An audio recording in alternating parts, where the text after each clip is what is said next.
Hey everybody, Movie Review Next Door here, and today I am giving you a review of Chaos from 2005.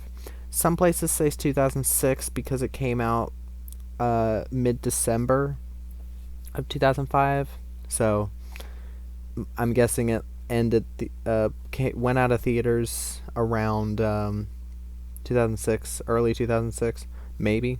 But yeah, this film is directed by Tony Giglio and stars Jason Statham, Ryan Phillippe, Wesley Snipes, Justine Waddell, and Henry Czerny.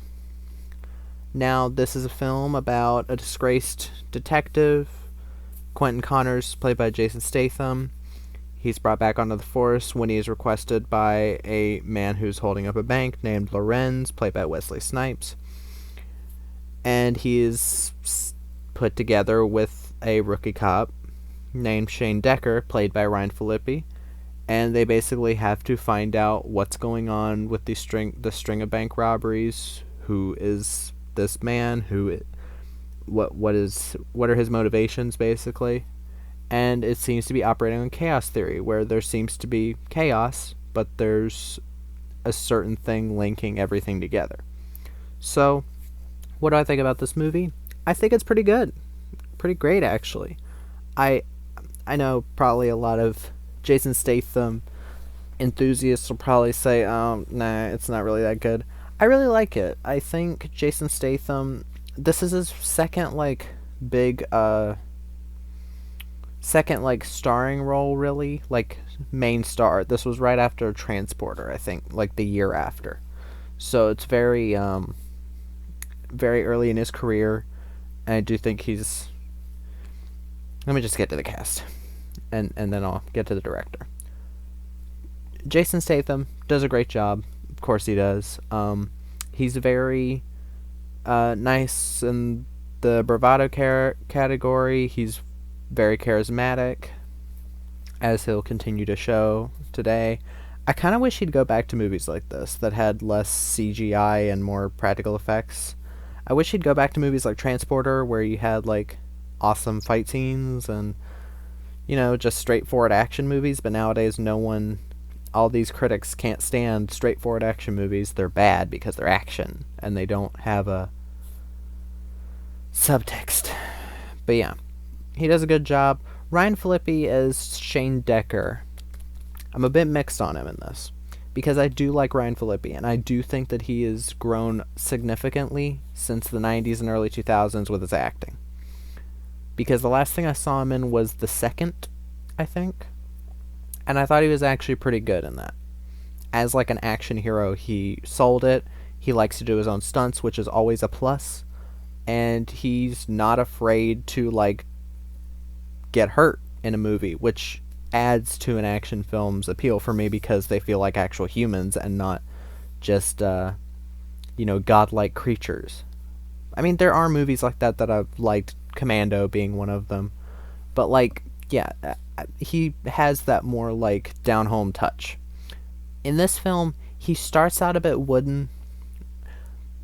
I can kind of see it be talked about as if he's wooden because he's just starting on the force and he doesn't want to show any weakness. As the film goes along, though, I think his range broadens. There are scenes where he has to yell at people and he has to show emotion and all that, and it does work. He does improve as the film goes along, and I do buy him more as this character. Wesley Snipes is Lorenz. I've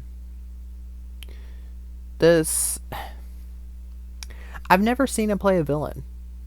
Maybe I'm forgetting something. I haven't seen a ton of Wesley Snipes movies. I haven't seen the Blade films. I do own them all. I do want to see them at some point. But I haven't seen much of his. I saw Passenger 57. I quite like Passenger 57. I thought it was a fun action movie. Very fast paced. It was 83 minutes or something. But yeah, I think he does a decent job here. I do wish he was given a bit more to do. But the scenes where he is talking to the police and all that, he comes off very charismatic. Wesley Snipes is clearly a good actor. Justine Waddell is Teddy. She's basically an officer that's like sleeping with. She's sleeping with Henry Czerny's character at the beginning. It's insinuated that she sleeps around, I guess. She was fine. I do wish there was a bit more to her character, a bit more meat on her bones, but she worked for the part. Henry Czerny as Captain Max Jenkins, he's the captain of the agents and all that. Again, I do think he should have been given more screen time, but given his part, he doesn't really need a lot of screen time. He plays the disgruntled captain, whatever, he yells at people, he gets mad, he underestimates constantly what happened and gets people killed, so he's just one of those characters. Now, the director of this, Tony Giglio, he has directed quite a few things. He directed, this is on my watch list, Extraction with Danny Glover, Sean Astin, Vinnie Jones. I'm kind of curious about that. SWAT Under Siege, which is the latest SWAT sequel, because there was SWAT Firefight in 2011, and there was the original SWAT in 2003, which I still have not seen. But I am still kind of curious about SWAT Under Siege, Timber Falls, a horror movie, and Doom Annihilation. I've heard horrible things about Doom Annihilation. It has like a 1.4 or 1.5 out of 5 on Letterboxd, which is not that good. But I'm still curious because we've only had really 2 Doom movies. But I think his direction in this is pretty decent. He's definitely going for more of a down and dirty style, handheld cam. It doesn't exactly get shaky cam. It's a little bit of shake that adds that little bit of grittiness that you need for this type of story and to take it seriously. Sorry, I know I keep moving. But yeah, it works for the type of film that this is, and it doesn't get so overabundant that it takes you out of anything. While this is more of a mystery thriller, it does have quite a bit of action, and I was actually surprised by how good quite a bit of the action was. Again, for the most part, like I said earlier, it is more practical than CGI. I don't think I noticed any CGI, which, given this point in time, 2005 was when filmmakers were starting to use more and more CGI. Some movies were even using CGI blood, and it was really not working out for them. I can see why. But this film, for the most part, it is practical squibs.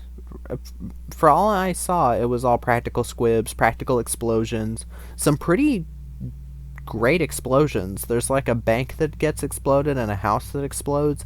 And in the behind the scenes, you see that they actually did that for real. Like, very impressive stuff for...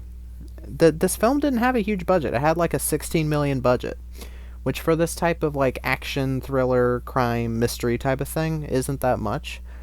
I'm guessing it's lower because the actors in it were still in their early days, so you got to do movies for less.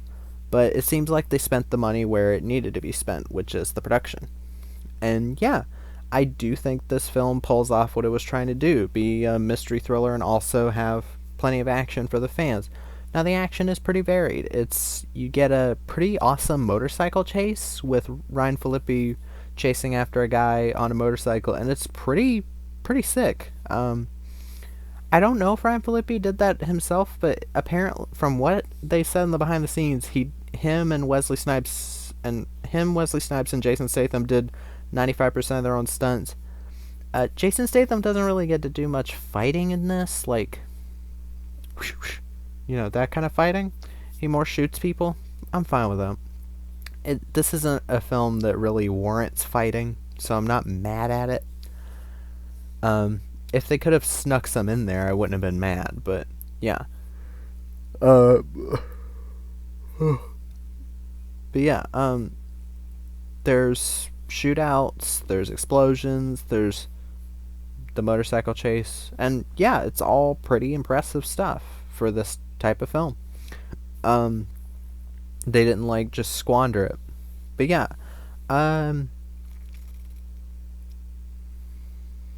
Trying to think.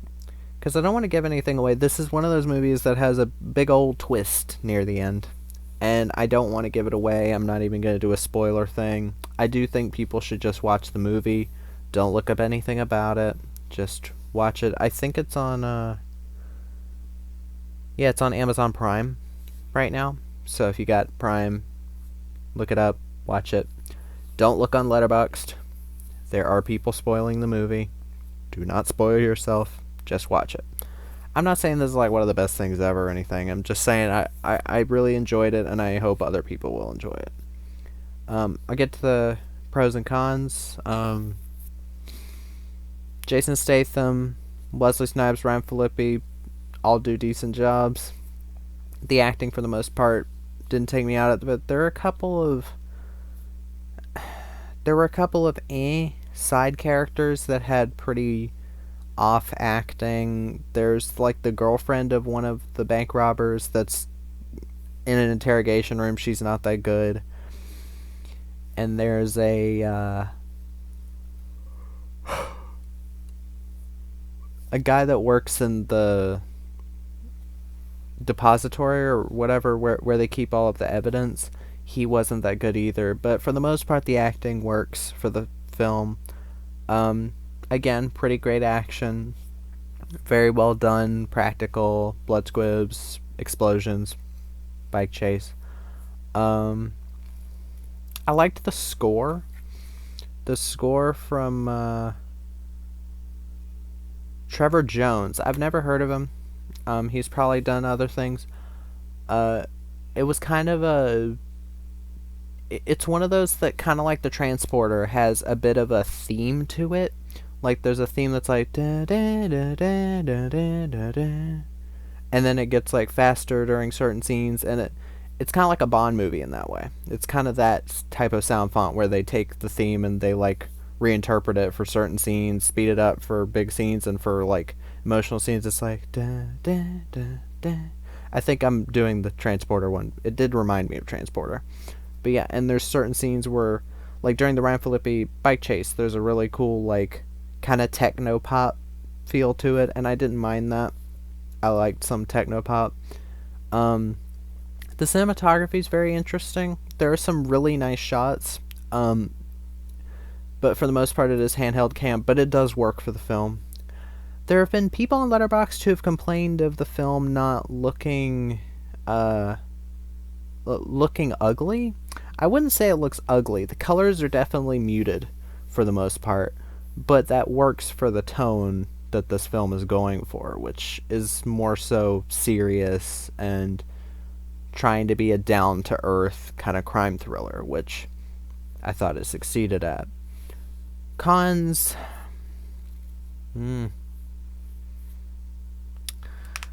I kind of wish there was a bit more... Well, I kind of wish, what's her name? Justine Waddell. She was fine, but I do wish there was a bit more to her character. I do think that would have added something to the film. And I'm not just saying that because she's a woman. I do think she needed a bit more to her character. Same with Henry Czerny's character. Again, the evidence locker guy and the girlfriend of one of the robbers, easily the worst actors in the film. Keegan Connor Tracy is in this, and I like Keegan Connor Tracy, and this was back when she was like really, really cute. I still think she looks okay. It just kind of looks like she's had plastic surgery. I don't mean that in a mean way. She just looks a bit weird. She's kind of just there to be like, oh, Ryan Phillippe, you're hot. She makes some not so subtle euphemisms. She says, so I see you're a motorcycle guy. I'd like to take a ride with you sometime, or maybe I could ride you. And I was like, okay, chill, chill out. But yeah, still nice to see her, even if it was for like the one scene. Trying